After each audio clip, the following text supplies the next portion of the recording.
بعد حرب 73 وعبور القوات المصرية لقناة السويس وتدمير خط بارليف، كان المفروض ان القوات المصرية هتسيطر على كل تحصينات خط بارليف على شرق القناة، وده بالفعل اللي حصل ما عدا نقطة الدفرسوار، واللي اكتفى الجيش المصري بانه ينزل العلم الاسرائيلي ويرفع العلم المصري. ومنطقة الدفرسوار هي اللي كانت السبب في الثغرة ومحاصرة الجيش المصري.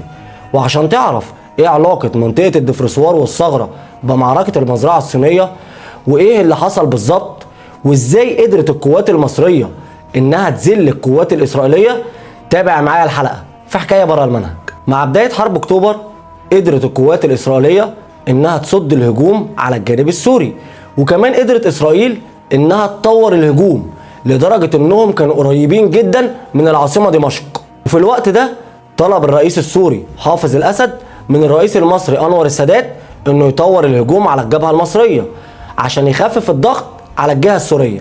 وعلى الرغم من معارضة بعض قيادات الجيش المصري لفكرة تطوير الهجوم، وعلى رأسهم الفريق سعد الدين الشاذلي، واللي كانوا شايفين ان تطوير الهجوم المصري مش هيخفف الضغط على الجبهة السورية، وان مجرد خروج القوات المصرية من مظلة حماية الدفاع الجوي هتخليها صيد سهل للقوات الإسرائيلية. وبرغم كل ده إلا ان القرار السياسي للسادات تم تنفيذه، وتتحرك 400 دبابة من غرب القناة لشرقها عشان تقوم بعملية تطوير الهجوم. وقبل ما اشرح لك ايه اللي حصل في عملية تطوير الهجوم، لازم اعرفك الاول ان القوات الإسرائيلية كانت عارفة بموضوع تطوير الهجوم قبل تنفيذه بيوم، وكانت منتظرة لحظة التنفيذ بفارغ الصبر. وده لان قبل تطوير الهجوم المصري بيوم كان في اجتماع لقادة الجيش الإسرائيلي، وعلى راس الاجتماع رئيسة الوزراء جولدا مائير، وكانوا بيناقشوا خطة اسمها خطة الغزالة، واللي كانت بتتلخص في قيام القوات الإسرائيلية في عمل عبور مضاد في حالة نجاح الجيش المصري في عبور قناة السويس وتحطيم خط بارليف. والخطة دي كانت سربتها مخابرات الاتحاد السوفيتي لمصر وبكل تفاصيلها. أنا عارف إنك قوي الملاحظة وخدت بالك من حاجتين. الأولى إن الجيش الإسرائيلي وبرغم الهالة الإعلامية والجيش الذي لا يقهر وخط بارليف المنيع كان متوقع ان الجيش المصري يعدي القناة ويحطم خط بارليف.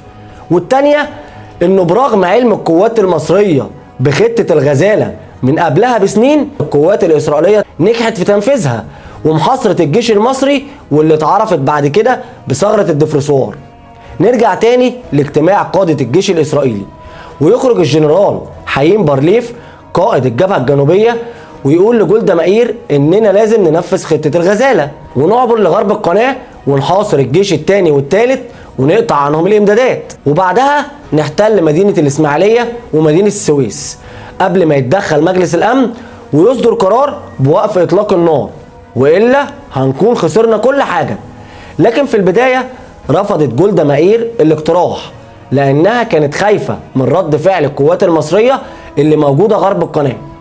لكن واثناء الاجتماع يدخل ضابط من المخابرات الحربية الإسرائيلية ويبلغ جولدا مائير ان الرئيس السادات اصدر اوامره بتحرك القوات من غرب القناة للشرق عشان يبدأ في تطوير الهجوم. وفي الوقت ده كان الجنرال حيين بارليف هيموت من الفرحة، وده لان المعلومة معناها ان القوات المصرية هتسيب مواقعها غرب القناة، وهيكون من السهل جدا تنفيذ خطة الغزالة ومحاصرة الجيش الثاني والثالث واحتلال السويس والإسماعيلية. وعشان تبدأ القوات الإسرائيلية في تنفيذ خطة الغزالة كان لازم انهم يشتبكوا مع القوات المصرية المتمركزة في منطقة المزرعة الصينية. والمنطقة اتسمت بالمزرعة الصينية بسبب ان القوات الإسرائيلية اول ما احتلت المكان اثناء حرب 67 كان موجود في المزرعة بعض الآلات والمعدات الزراعية اللي مكتوب عليها باللغة اليابانية، لكن الإسرائيليين افتكروا انها باللغة الصينية وعشان كده اتسمت بالمزرعة الصينية. المهم ان القوات المصرية اللي كانت موجودة في المزرعة الصينية كانت عبارة عن كتيبتين. الأولى الكتيبة 16 مشاة بقيادة المقدم محمد حسين طنطاوي، والتانية الكتيبة 18 مشاة بقيادة المقدم أحمد إسماعيل عطية. وبسبب القوات المصرية واللي عملوه في الإسرائيليين في معركة المزرعة الصينية فضل بعض الجنود والقادة الإسرائيليين بيعانوا من أمراض نفسية لدرجة إنهم صوروا فيلم تسجيلي بيحكي عن حجم المأساة والرعب اللي حصل لهم في المعركة. ولازم تكون عارف ان الجيش الاسرائيلي بعد 67 احتل منطقة الدفرسوار بسبب قربها من مكان تنفيذ خطة الغزالة، لدرجة انهم جهزوا منطقة الدفرسوار عشان يكونوا جاهزين لبناء رؤوس الكباري اللي هيعبروا عليها وتنفيذ خطة الغزالة في حالة نجاح المصريين في عبور القناة وتحطيم خط بارليف. وزي ما قلت لك من شوية ان الجيش المصري في 73 قدر انه يسيطر على منطقة الدفرسوار، ولكنه للأسف اكتفى بتنزيل العلم الإسرائيلي ورفع العلم المصري بدون وجود أي قوات لحماية المنطقة. وللسبب ده القوات الإسرائيلية اللي كانت بقيادة إرئيل شارون لما وصلت لمنطقة الدفرسوار عشان تبني رؤوس الكباري وتعبر لغرب القناة ما لقتش أي مقاومة من القوات المصرية، وده لأن ما كانش فيه أي قوات مصرية من الأساس. وفضل الجيش الإسرائيلي مستني تطوير الهجوم المصري على أحر من الجمر. وفي يوم 14 أكتوبر تتحرك 400 دبابة مصرية من غرب القناة لشرقها عشان تنفذ تطوير الهجوم. وأول ما تعدي الدبابات المصرية مظلة الحماية الخاصة بالدفاع الجوي كان في انتظارهم 900 دبابة إسرائيلية وسلاح الجو الإسرائيلي كله. وطبعا مش محتاج أقولك إن الجيش الإسرائيلي كان بيصطاد الدبابات المصرية اللي بدون غطا جوي زي العصافير. وعلى ما فكرت القوات المصرية انها ترجع تاني وتحاول انها تدخل مظلة الحماية الخاصة بالدفاع الجوي، كانت الدبابات المصرية خسرت 250 دبابة من اصل 400 دبابة. وفي نفس الوقت ده كانت طيارات الاستطلاع الامريكية بتصور كل حاجة على ارض المعركة وتبعتها للجيش الاسرائيلي، لغاية ما تبعت لاسرائيل المعلومة اللي كانوا مستنيينها بوجود ثغرة بين الجيش التاني والتالت. وده معناه انهم يقدروا ينفذوا خطة الغزالة دلوقتي. وفعلا تتقدم القوات الاسرائيلية عشان توصل لمنطقة الدفرسوار عشان تنفيذ خطة الغزالة. بس اللي ما كانش يعرفه الاسرائيليين هو ذكاء وعبقرية قائد الكتيبة 16 مشاة وقائد الكتيبة 18 مشاة، واللي كانوا بيلعبوا الاسرائيليين لعبة بص العصفورة. فكان قادة الكتيبتين بمجرد ما تطلع طيارات الاستطلاع الاسرائيلية وتصور مواقع تمركزهم كانوا بيغيروا مواقعهم. وعشان كده لما الطيران الاسرائيلي كان بيطلع يضرب المواقع اللي صورتها طيارات الاستطلاع كان بيضرب مواقع فاضية. وعشان كده يوم 15 اكتوبر يبلغ سلاح الجو الاسرائيلي واللي كان فاكر انه دمر المواقع المصرية في المزرعة الصينية، وعشان كده بلغ قيادات الجيش الاسرائيلي بتدمير المواقع المصرية في المزرعة الصينية، وان كل شيء تمام لتنفيذ خطة الغزالة. وتتحرك 3 فرق إسرائيلية لتنفيذ خطة الغزالة بقيادة كل من إرئيل شارون والجنرال إبراهيم أدام والجنرال كارمن ماجنم. وكان وفقا للخطة الإسرائيلية إن قوات إرئيل شارون هي اللي مسؤولة عن بناء الكباري والجسور، وفرقة إبراهام دام هي اللي هتعبر للضفة الغربية. أما الفرقة الثالثة فهتكون هي المسؤولة عن دعم القوات الإسرائيلية اللي هتعبر القناة. وحابب أفكرك ان القوات الاسرائيلية عندها معلومة مؤكدة بان القوات المصرية اللي موجودة في المزرعة الصينية تم القضاء عليها. ولكن في مساء يوم 15 اكتوبر تسمع قوات الكتيبة 16 والكتيبة 18 اصوات جنازير الدبابات والمدرعات الاسرائيلية باعداد كبيرة بتتحرك في اتجاههم مباشرة. وكانت التعليمات اللي صدرت للقوات المصرية بالانتظار والاستمرار في المراقبة لغاية ما تبدأ القوات الإسرائيلية بالهجوم.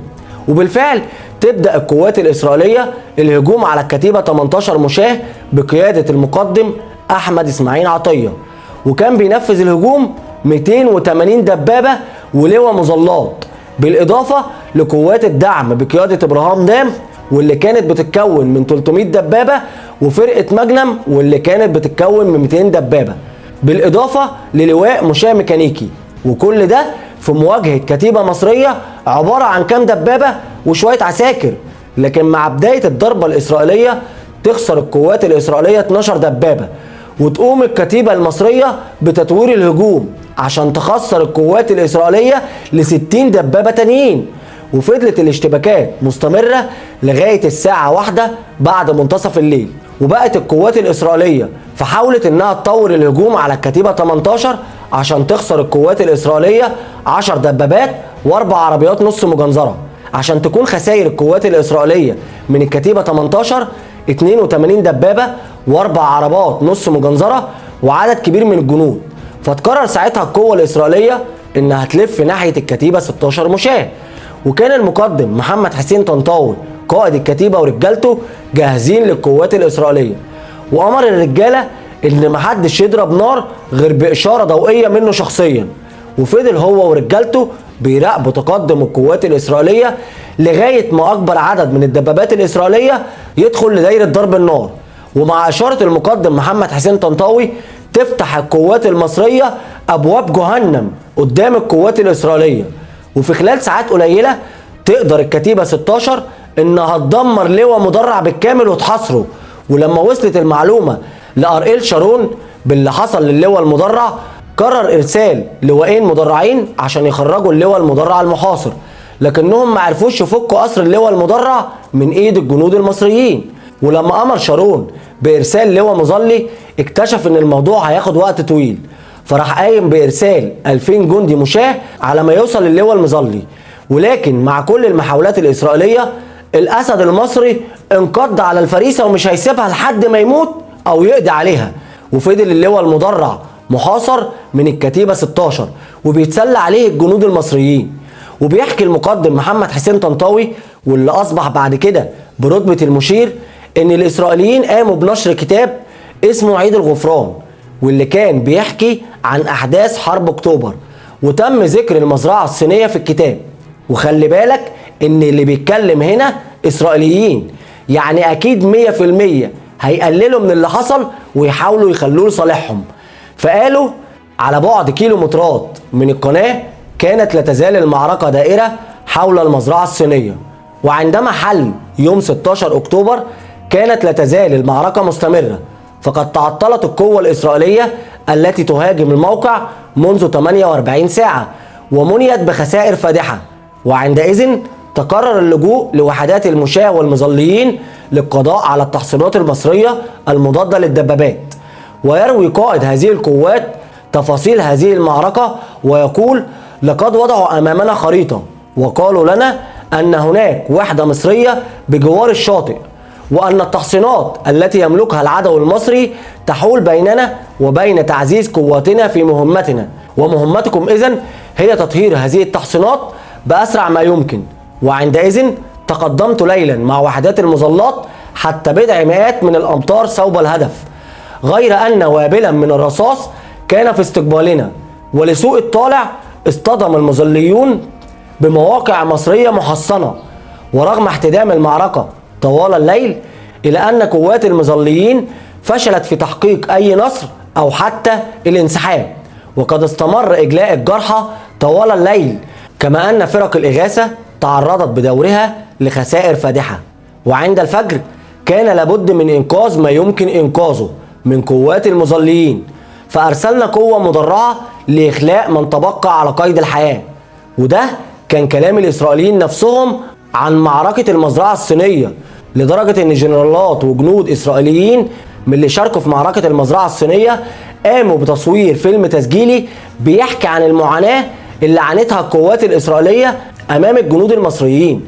وكان من ضمن الجنرالات الإسرائيليين الجنرال موشيه، واللي قال إن الإسرائيليين فاقوا على حقيقة مرة، وهي إن الجنود المصريين ما بيخلعوش جزامهم ويهربوا أول ما يشوفوا الدبابات الإسرائيلية، بالعكس دول كانوا بينطوا على الدبابات الإسرائيلية وبيحاولوا يدمروها بأي شكل.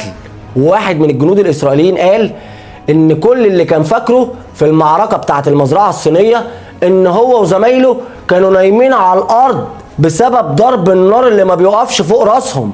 وموشيه ديان نفسه قال إنه شاف في المعركة دي كمية دبابات إسرائيلية متدمرة ما شافهاش في حياته قبل كده، وساعتها قدر يفهم سبب الاكتئاب اللي حصل لقائد اللواء المظلي اللي شارك في معركة المزرعة الصينية.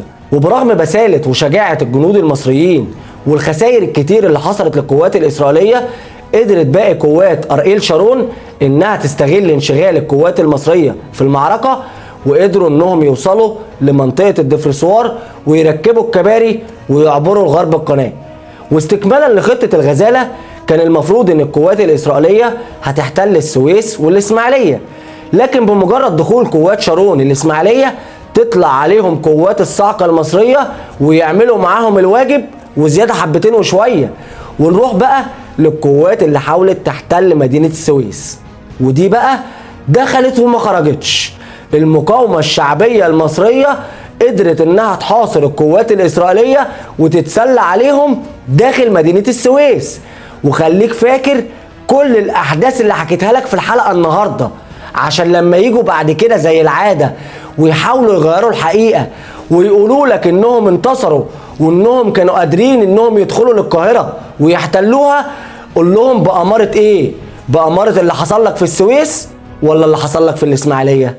اسلمي يا مصر إنني الفدا، دي يدي إن مدت الدنيا يدا، أبدا لن تستكيني أبدا، إنني أرجو مع اليوم غدا، ومعي قلبي وعزمي للجهاد، ولقلبي أنت بعد الدين دين، لك يا مصر السلامة وسلاما يا بلادي، إن رمى الدهر سهامه أتقيها بفؤادي، واسلمي في كل حين.